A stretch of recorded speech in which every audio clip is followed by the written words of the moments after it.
রুই মাছ রান্না কি যে সুস্বাদু হয়েছে কি বলবো, না খেলে বলতে পারবেন না। বাট এভাবে রান্না করে খায় দেখবেন, রুই মাছ রান্না খুবই সুস্বাদু হয়। তো আজকে কীভাবে রুই মাছ রান্না করলাম এটা আপনাদের মাঝে শেয়ার করবো। পুরো ভিডিওটা কন্টিনিউ করবেন, আশা করি ভিডিওটা খুব ভালো লাগবে।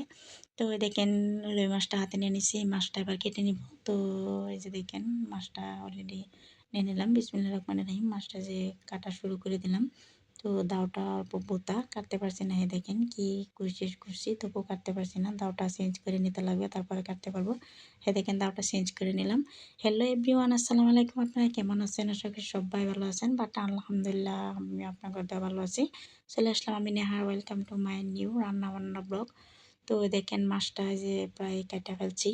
তো যে কাটা হয়ে গেছে, এবার ধুয়ে আমি তারপরে পিস পিস করে নিচ্ছি। যেহেতু দেখেন পিস পিস করা হয়ে গেছে, এটা রুই মাছ। বাট আমি চিনতে পারছি না, তারপরে আমি জিজ্ঞাসা করছি এটা কি মাছ, তারপরে বলছে।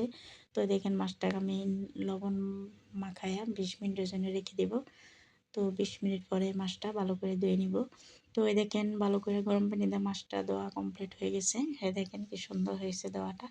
বাট মাছ ভালো করে ধুয়ে নিতে লাগে। তো এইবার এখানে মরিচের গুঁড়া, হলুদ গুঁড়া, জিরার গুঁড়া দিয়ে এটাকে মিক্স করে আমি এটাকে ভাজি বানিয়ে নিব। তো আমি মাছের ভাজি বানিয়ে তারপর রান্না করি, ফ্লেভারটা ভালো আছে। দেখেন ভাজিটা বানানো শুরু করে দিলাম। এই যে একটা একটা করে পিস দিয়ে দিছি। তো এই যে সব পিস দিয়ে দিলাম, দিয়ে এটাকে উল্টা পাল্টা করে ভালো করে ভাজি বানিয়ে নিব।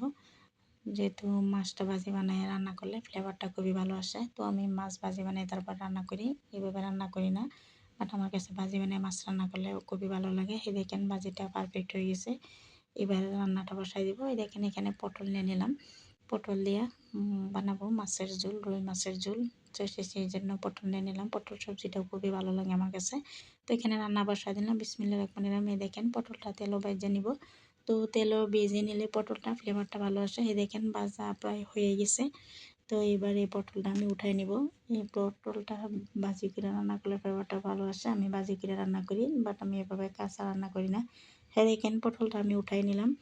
তো এবার এখানে তেলে পেস্ট দিয়ে দিলাম। পেস্টটা ভাজা হয়ে গেছে। এখানে যে দেখেন আগে থেকে রেডি করে রাখা মশলাটা এখানে দিয়ে নাড়া দিয়ে নিচ্ছি। যে দেখেন ঢাকনাটা লাগা রাখছিলাম, যে কষানোটা পারফেক্ট হয়ে গেছে। এবার এখানে পটলটা দিয়ে দিব। বিসমিল্লাহির রহমানির রহিম।